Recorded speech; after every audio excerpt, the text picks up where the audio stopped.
Hey Mavericks, so you're in the market for a new credit card machine, but you're not sure which way to go, right? Should you buy, lease, rent, or maybe even try to reuse that old piece of equipment you got lying around? I get it. There are so many options out there, and it can be tough to figure out the best move for your business, but don't worry, I'm here to help you sort it all out. In this video, we're diving into the 4 best ways to get a credit card terminal for your small business. And trust me, you're going to want to stick around until the end because I'm going to reveal the absolute worst way to get a terminal. Seriously, you're going to want to avoid this one at all costs.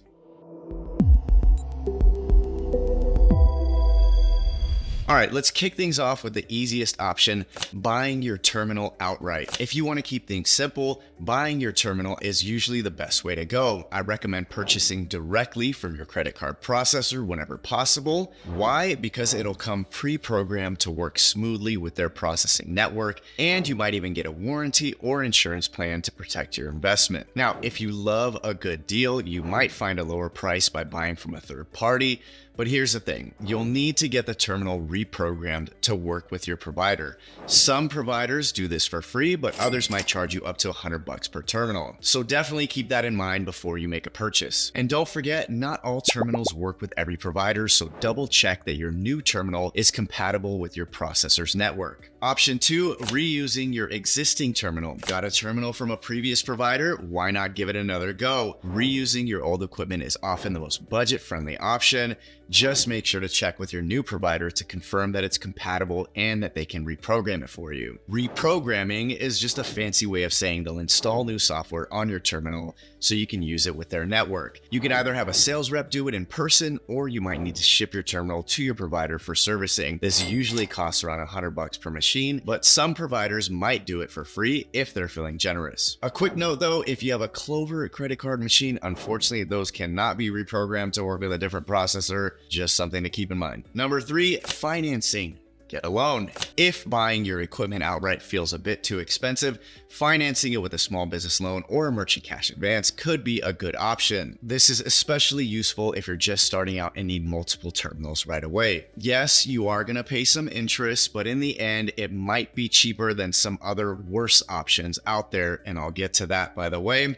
Plus, once you've paid off the loan, the equipment is all yours. Last but not least, renting your terminal. Renting is another solid option, especially if you're a startup with limited capital. You'll pay a monthly fee, but there's no long-term contract, and you can return the terminal anytime without any penalties. This can be a great choice for startups that need to keep their costs low. But here's the thing, once your cash flow improves, you might want to consider buying your terminal instead of continuing to rent. Renting can add up over time, and you might also need to purchase an insurance plan to cover the terminal. So just be sure to consider the total cost. For those of you in Canada, renting might be your best bet since EMV equipped terminals can't be easily transferred or resold. All right, now let's talk about what not to do. Some providers will try to lure you in with a free terminal. Sounds tempting, right? But be careful, there's usually a catch. If you accept a free terminal, you might end up paying higher processing rates, higher monthly fees, or both. Taking a free terminal often locks you into a long-term contract that's nearly impossible to get out of. And here's the kicker, the terminal isn't even yours to keep. If you close your account, you'll have to return it right away, or you'll get charged for the full value of the equipment, often a hugely inflated price, which is ridiculous. Plus, you'll only get one terminal per account. If you need more, you'll have to open additional accounts, each with its own set of fees. So while free might sound good at first, make sure it's really saving you money in the long run. And finally, the absolute worst way to get a terminal, leasing. Leasing might seem like a good idea because there's no upfront cost, but trust me, it's a trap. Over the life of the lease, you'll end up paying way more than if you just bought the terminal outright, and that's not even the worst part. Most providers who offer leased equipment lock you into a long-term contract, usually 4 years, that's completely non-cancelable. So once you're in, you're in. We've even seen cases where a business owner passed away and the leasing company still wouldn't let the heirs out of the lease. If you try to break the lease, you'll be on the hook for all the remaining payments, and returning the terminal won't get you out of it. You're stuck paying no matter what. To sum up, leasing is expensive. If you're even thinking about it, do this quick math. Multiply your lease payment by the number of months in the contract. That's your total cost. and I can almost guarantee it'll be way more than just buying the terminal outright. And after all those payments, you still don't own the terminal. If you want to keep using it, you'll either have to buy it at an inflated price or keep leasing it indefinitely. Some companies might even try to get you to sign another lease for a newer model. It's a never-ending cycle, so just stay out of it. And don't expect great customer service from leasing companies. Once you've signed that lease, they got you, and most of them don't provide much support.